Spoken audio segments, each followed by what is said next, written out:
महाकुंभ का क्रेज देश ही नहीं बल्कि विदेशों में भी देखने को मिला है और करोड़ों श्रद्धालुओं ने आस्था की डुबकी लगाई है।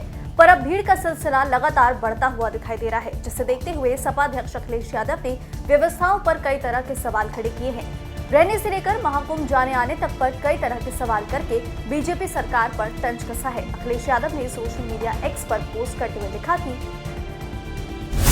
दैनंदिनी जरूरतों के लिए महिलाओं तक के लिए कोई स्थान नहीं है। जो लोग रास्तों में बेसुध हो रहे हैं, उनके देखभाल का कोई इंतजाम नहीं है। श्रद्धालुओं के मोबाइल फोन की बैटरी खत्म हो गई है, जिससे उनका अपने लोगों से संपर्क टूट गया है। संपर्क और सूचना के अभाव में लोगों में बेचैनी बढ़ गई है। हालातों पर काबू पाने के लिए कोई जिम्मेदार मंत्री या व्यक्ति नहीं दिखाई दे रहा है।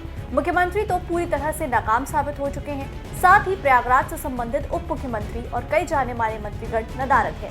जिन्हें जनता के बीच होना चाहिए था, वो घरों में बैठे हैं। जो सिपाही, चतुर्थ श्रेणी के कर्मचारी या सफाई कर्मी दिन रात निष्ठापूर्वक भूखे प्यासे डटे हैं, उनके भोजन पानी की कोई व्यवस्था दिखाई नहीं दे रही है। अधिकारी कमरों में बैठकर आदेश तो दे रहे हैं, लेकिन जमीन पर नहीं उतर रहे हैं। प्रयागराज के नगरवासियों को गंदगी, जाम और महंगाई के सिवा कुछ भी नहीं मिला है। सुनने में आया कि अब भाजपाई श्रद्धालुओं पर ही आरोप लगा रहे हैं कि जब पता है कि हर तरफ बद इंतजामी फैल गई है, तो श्रद्धालु आ ही क्यों रहे हैं। कोई प्रदेश में हादसे के मारे लोगों को अपने हाल पर छोड़कर दूसरे प्रदेश में समारोह में शामिल हो रहा है। कोई विदेश चला जा रहा है। श्रद्धालुओं का पुरसा हाल कोई है क्या। सपा अध्यक्ष अखिलेश यादव के महाकुंभ की व्यवस्थाओं पर सवाल उठाने पर उप मुख्यमंत्री केशव प्रसाद मौर्य ने करारा जवाब दिया है। उन्होंने कहा कि हिंदू समाज की आस्था के महापर्व पर सवाल उठाना सपा अध्यक्ष की संकीर्ण मानसिकता का द्योतक है। और क्या कुछ कहा, वो भी सुनिए। श्री अखिलेश यादव जी को प्रयागराज महाकुंभ में जो आस्था की डुबकी लगाने के लिए एक तरह से महासागर की तरह श्रद्धालुओं का सैलाब उमड़ रहा है, यह देख करके उनको परेशानी हो रही है। भारतीय जनता पार्टी के हमारे राष्ट्रीय अध्यक्ष जी ने पार्टी के कार्यकर्ताओं को निर्देश दिया कि सभी कार्यकर्ता, क्योंकि सेवा ही संगठन है, इस भावना से जिन रास्तों से हमारे श्रद्धालु आ रहे हैं, महाकुंभ में आस्था की डुबकी लगाने आ रहे हैं, उनकी सेवा में जुट जाए। लेकिन श्री अखिलेश यादव जी रोज एक ऐसा उल्टा सीधा ट्वीट करेंगे। व्यवस्था तो वह कुछ कर नहीं सकते, वह अव्यवस्था फैलाने वाली पार्टी है।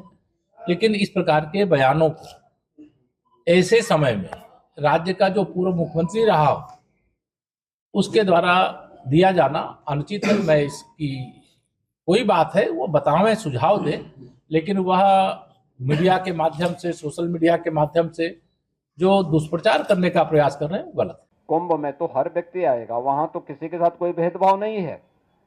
न जाति का भेद है, न पंथ का भेद है, न क्षेत्र का भेद है, न भाषा का भेद है। पूरा देश आ रहा है और 29 दिन में 45 करोड़ श्रद्धालु अब तक वहां स्नान कर चुका है। आप मुझे बताओ, भारत और चीन के बाद किसी देश के पास 45 करोड़ की आबादी निवास करती है क्या? और एक अस्थायी शहर में 45 करोड़ श्रद्धालु आकर के डुबकी लगा करके चला जाए, तो इससे बड़ी बात और क्या हो सकती है। लेकिन जिनको नकारात्मकता फैलानी है, और नकारात्मकता फैलाने वाले कौन लोग हैं? ये नकारात्मकता फैलाने वाले वही लोग हैं जिन्होंने जीवन भर वीवीआईपी ट्रीटमेंट लिया है, सरकार की वीवीआईपी सुविधाओं का उपभोग किया है। और किया ही नहीं, आने वाली पीढ़ी के लिए भी एक रास्ता खोलने का प्रयास किया था उन्होंने कि वे तो ले ही ले, लेकिन उनकी आने वाली पीढ़ी भी इस सुविधा का उपभोग करे, जैसे देश उनका बपोती हो। ये वही लोग हैं जो नकारात्मक पैदा करके भारत और सनातन धर्म के विरोध में अपने आप को सदैव उसके खिलाफ दुष्प्रचार करने में मशगूल रहते हैं। ये वही लोग हैं जो इस प्रकार का दुष्प्रचार कर रहे हैं। सीएम योगी और डिप्टी सीएम केशव प्रसाद मौर्य ने अखिलेश यादव के इस ट्वीट पर करारा जवाब दिया है। अब देखने वाली बात यह होगी कि क्या सीएम योगी और डिप्टी सीएम के इस जवाब पर कोई प्रतिक्रिया देते हैं या नहीं। ये तो आने वाले समय में ही पता चलेगा।